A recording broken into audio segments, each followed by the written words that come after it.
दिनै इउपिपिएल राजखान्थि दोलोआ 8थि गायसनथाय सान फालिदों। बिटिआरनि गुबुन गुबुन जिल्ला कमिटि, ब्लक कमिटि आरो प्राइमारि कमिटिफोरा गायसनथाय सान फालिनाय बायदिनो 14 नं चिरांदुवार ब्लक कमिटि इउपिपिएल दोलोआबो मिरुनि बिथोन बायदियै बे 8थि जोनोम सान एबा गायसनथाय सानखौ सानसेनि मेहेरगोनां हाबाफारिजों फालिनाय नुनो मोननाय जादों। जोनोम सान फालिथायनि गिबि हाबाफारि दोलोनि फिरफिला बिरहोनाय हाबाफारिखौ मावफुङो 14 नं चिरांदुवार ब्लक कमिटि इउपिपिएलनि आफादगिरि मुस्रि बेदाव मोसाहारि बिथाङा। नैथि हाबाफारि दंफां फुलि गायनाय हाबाफारिखौ मावफुङो हाबाफारियाव बाहागो लानाय दोलोनि दैदेनगिरि सोद्रोमा बिथांमोना।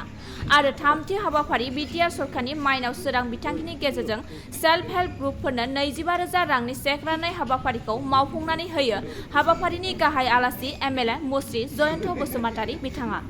MCLA जयन्त बसुमतारी बिथाङा गावनि बिबुंथियाव गिबियावनो इउपिपिएल दोलोनि 8थि जोनोम साननि रायजो राजा बयनिसिमबो हामलायथि बावहरदों। लोगोसे आथिखालाव प्रमद बर'ननि दैदेननाय सोलिबाय थानाय बिटिआर सरकारा बिटिआर ओनसोलनि आइजो माहारिनि जौगानांगौनि थाखाय सरकारनिफ्राय फारफ्रोमबो बिथिङाव बिथांखि लानानै खामानि मावबाय थानायनि बाथ्रा फोरमायदों। इउपिपिएल दोलोनि 8थि जोनोम सान फालिथायनि हाबाफारिखौ सामलायनाय 14 नं चिरांदुवार ब्लक कमिटि इउपिपिएल दोलोनि आफादगिरि मुस्रि बेदाव मोसाहारि बिथाङाबो 14 नं चिरांदुवार ब्लक कमिटि इउपिपिएल दोलोआ ओनसोलाव गोजोन खौसेथि गायसननानै रायजो राजाफोरनि जौगाथायनि थाखाय बिटिआर सरकारा गोबां बिथांखि लानानै खामानि मावबाय थानाय जादों होननानै फोरमायदों।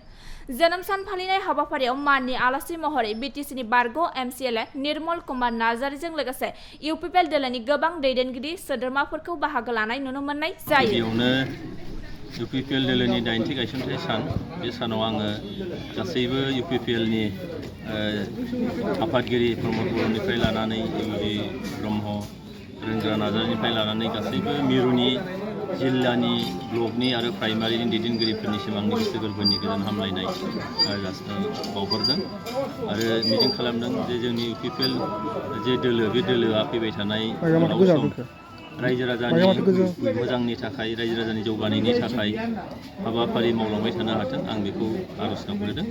दा दिनै सान्थिफुर नैबे इउपिपिएल दोलोनि ब्लकनि मावख'आव दाखालि 23 जुलाइ खालि बाक्सानि उदालबारियाव जोंनि इउपिपिएल दोलोनिफ्राय बा इउपिपिएलनि प्रमद बर' दैदेननाय सरकारनिफ्राय जे सेल्फ हेल्प ग्रुपफोरनो 25,000 करि रां अनसुंथाइ होनायनि जे बाथ्रा आरो बे बाथ्राया जाहैबाय थांनाय बिसायख'थियाव 75,000 मोनफ्रोमबो सेल्फ हेल्प ग्रुपनो होगोन होननानै जों मोनसे सदबांसा जोंहा दंमोन। बेयो जोंनि इलेक्सन मेनिफेस्ट'आवबो बे दंमोन जोंनि मोनसे प्रतिश्रुतिमोन बेखौ जों दिनै फुरा खालामनो थांगासिनो दं। 3,865 सेल्फ हेल्प ग्रुपनो गिबि किस्ति हिसाबै 25,000 करि होनाय जागोन।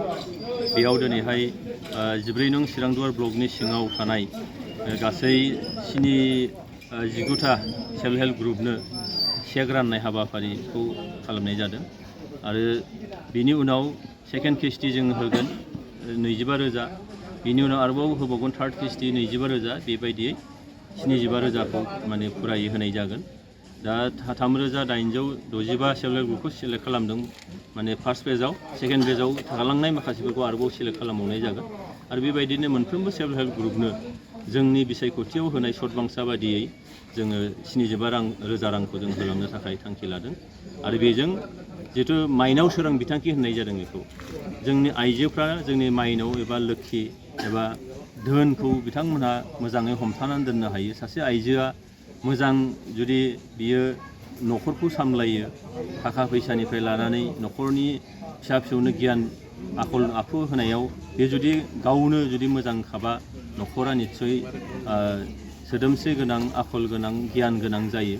बेखायनो दिनैहाय आइजोफोरखौ लानानै जे मोनसे माइनाव सोरां बिथांखि लादों बे बिथांखिनि गेजेरजों आइजो माहारिखौ जौगाहोनायनि थाखाय मोनसे थांखि जोंनि सरकारा लादों आरो जिहेतु दिनैनि थारिखआव वमेन एम्पावारमेन्टनि बाथ्रा बुंदों आइजोआ सांग्रां जायोबा आइजोनाव मोनसे राङारि गोहो न'खर सामलायनाय गोहोआ फैयोबा मोनसे न'खरा निस्सय जौगाखांगोन आरो जोंनि समाजाव न'खरानो मोनसे इउनिट जिहेतु जोंनि समाजनि बे मोनफा मोनफा इउनिटआ मोजां जायोब्ला सारा समाज सारा देशानो मोजां जागोन बेखौ जोङो मिजिं खालामो।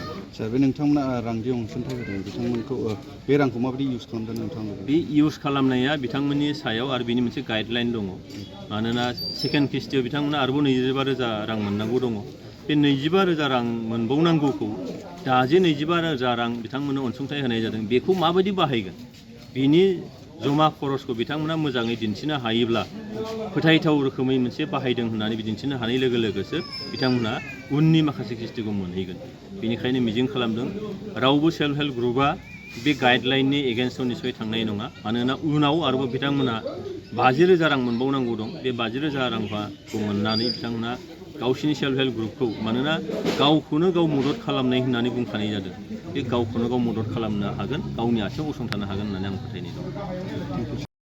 आङो बयनिसिमबो खुलुमनाय जासिबाय।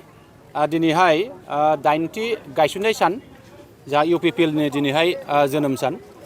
बे जोनोम सानजों लोब्बा लाखिनानै जोंहा मिरु UPPL दोलोनिफ्राय जे बिथोन हरनाय लेखानो जोंनि नैबे 12 नं चिरां ब्लक कमिटि UPPLआबो जोंनि दोलोनि मावख' जे सान्थिपुराव जों मोनसे 8थि गायसननाय सान बे हाबाफारिखौ जोङो लादों। आरो जोंहा फुंनि हाबाफारि बायदियै जोंहा जोंनि दोलोनि फिरफिला उरायहोनाय बे हाबाफारिखौ जोङो फोजोबबाय। लोगोसेयैनो जोंहा दिनैनि हाबाफारिजों लोब्बा लाखिनानै जोङो दंफां गायनाय बा बिफां गायनाय बे हाबाफारिखौ जों फोजोबबाय। आरो जोंहा दा लगे लगेनो जोंनि UPPL दोलोनिफ्राय थामहिनबा BTR सरकारनिफ्राय जोंहा दिनैहाय माइनाव सोरां बिथांखि चेक डिस्ट्रिबिउसन जे राननाय बे हाबाफारिया सोलिगासिनो दङ। आङो मिजिं खालामदों आङो दिनैनि नैबे गोथार सानजों लोब्बा लाखिनानै जोंनि BTRनि गासै नोगोरारिफोरनो आंनि गोसो गोरबोनि आङो खुलुमनाय आरो सिबिनाय आं जासिहरदों। जोंनि आसामनि सिङाव थानाय जोंनि बर'फोरनिसिम बा जोंनि नोगोरारिफोरनिसिम आंनि गोसो गोरबोनि खुलुमनाय आं जासिदों। आरो सारा भारत नाङैनो आङो जोंनि गासैबो नोगोरारिफोरनो आंनि गोसो गोरबोनि खुलुमनाय आं जासिदों। आं दिनैहाय खोब गोजोननाय मोनदों जे जोंनि UPPL दोलोआ थांनाय 2015 मायथाइनि दिनैनि 5 आगस्ट थामहिनबा 5 आगस्टआव जोंनि UPPL दोलोआ जोनोम मोनदोंमोन दतमानि जे बरागारि बे जायगायावहाय। आरो दिनै फैयै फैयै जोंहा 8थि बोसोराव हाबबाय। बे 8थि बोसोराव हाबनाय लोगो लोगोनो जों दिनैहाय मोनसे बाथ्राखौ फोरमायनांगोन रायजो राजाफोरनिसिम जे UPPL दोलोआ दिनै 8 बोसोरावनो गोबां सक्तिशालि जाबाय, गोहोगोरा जाबाय होननानै जोङो दिनै बुंनांगोन। मानोना दिनैहाय 8 बोसोरनि गेजेरावनो जोंहा सासे रायजो सभानि MP दङ, जोंहा 7 जन जोंहा MLA फोर दङ आरो 17 जन जोंहा MCLA बिथांमोन दङ। आरो जोंहा दिनैहाय BTC आव थामहिनबा BTRआव दिनै UPPL, BJP आरो GSP बे मोनथाम दोलोजों जोंहा सरकार सोलिगासिनो दङ। आरो बे सरकारनि गेजेराव जोंहा 7 जोंहा दिनैहाय नोङो EM दङ आरो जोंहा MCLA बिथांमोन दङ। दा बिथांमोननि गेजेरजोंनो दिनै BTR सरकारनि गोबां माखासे खामानिफोरखौ बिथांमोना मावगासिनो दङ। आरो दिनै BTR सरकारनि गेजेरजों दिनै बे 8 बोसोराव गोबां आसनिफोर दिनै जोङो फोसावनाय नुदों। गोबां आसनिफोर दिनै रायजो राजाफोरनिसिम सौहैहोनायखौ जों नुदों। आं आसा खालामो जे फैबाय थानाय समाव जोङो बेबादि जोंनि UPPL दोलोनि गेजेरजों जोंनि बे ओनसोल लुखांनायनि बाथ्रा, जोंनि हारि लुखांनायनि बाथ्रा, माहारि दानायनि बाथ्रा, जोंनि ओनसोलाव गोजोन थासारि लाबोनायनि बाथ्रा, बे बाथ्राफोरा निसय जोङो मोजाङैनो जोङो मावफुंनो हागोन जों बेखौ मिजिं खालामो। आरो बेबायदिनो जोंहा गोबां बिथिङाव दिनै खामानि मावबावनांगौ थागोन। जे खामानिफोरखौ जोंहा सरकाराव थानानै जायफ्रा सरकारनि बिबानगिरिफोर बिथांमोना निसय मावफुंनायखौ जोङो नुगोन। आं आसा खालामगोन जोंनि UPPL दोलोनि गेजेरजों गोबां खामानिफोरा दिनै मावजागासिनो दङ आरो गोबां खामानि दिनै मावनो बिथांखि लानायखौ जों नुदों। आङो दिनैहाय नैबे समावहाय आङो जोंनि BTRनिनो जोंहा गाहाय मावफुं सोद्रोमा प्रमद बर' सारनो आङो साबायखर जासिगोन। जोंनिनो जोंहा UPPL दोलोनिनो जा गुबुन गुबुन बिबानाव थानाय जोंनि बिथांमोननोबो आंनि गोसो गोरबोनिफ्राय आं साबायखर जासिगोन। आं दिनैहाय खोब गोजोननाय मोनदों दिनैहाय जोंहा BTR सरकारनिफ्राय जोंहा माइनाव सोरां बिथांखि दिनैहाय सेल्फ हेल्प ग्रुपनो बिथांमोननो जे जोंहा गिबि खोन्दो हिसाबै फार्स्ट इनस्टलमेन्ट हिसाबै दिनै 25,000 जोंहा दा चेकआ रानगासिनो दङ। आरो जोङो सेकेन्ड इनस्टलमेन्ट आरो थार्ड इनस्टलमेन्ट दा बिथांमोननो जोङो नैबे रानखांनायनि उनावनो आरोबाव बिथांमोननो राननायनि बेब'स्थाया निसय खालामगासिनो दङ। आरो जायफ्रा दिनैहाय माखासे थालांबावदों, गोबां सेल्फ हेल्प ग्रुप दिनै मोनथ'नो हायाखै, दा बिथांमोनहाबो जाहाथे नैबे फैबाय थानाय समाव आरो जोङो जोंनि BTRनि जोंहा मावफुं सोद्रोमा गाहाय मावफुं सोद्रोमा प्रमद बर' सारा होनगासिनो दं आरोबाव 4,000 5,000 आरोबाव जोंहा सेकेन्डनि थाखाय नैथि बारनि थाखाय आरोबाव लानायनि बाथ्रा बिथाङा फोसावबाय थादों। आरो बिनिखायनो आङो खावलायगोन जोंनि ओनसोलाव थानाय सेल्फ हेल्प ग्रुपनि बिबानगिरिखौ आं खावलायगोन जाहाथे नोंथांमोना खुनु हाथास जानो नाङा, खुनु गोसो बायनो नाङा गासिबो जेरैबायदि नोंथांमोना मोननांगौ गासिबो जोंनि सरकारा जेरैबायदि होनांगौ जोंनि इउपिपिएल दोलोआ जेरैबायदि होनांगौ बेबायदिनो जों होगोन बै समाव जेरैबायदि जोङो इउपिपिएल दोलोआ बिसायख'थिनि गेजेरजों जों जेरैबायदि खोथा होदोंमोन बे खोथाफोरखौ जोङो लासै लासै दिनै मावफुंगासिनो दङ थारमाने सरकारनि आसनि होनायाव माखासे गोबां खामानि मावनांगौ थायो बेनिखायनो एसे एनै लेट जायोब्लाबो जाहाथे नोंथांमोना दुखु मोना आं बेखौ रायजो राजाफोरनिसिम आङो गुरैयै खावलायहरनाय थाबाय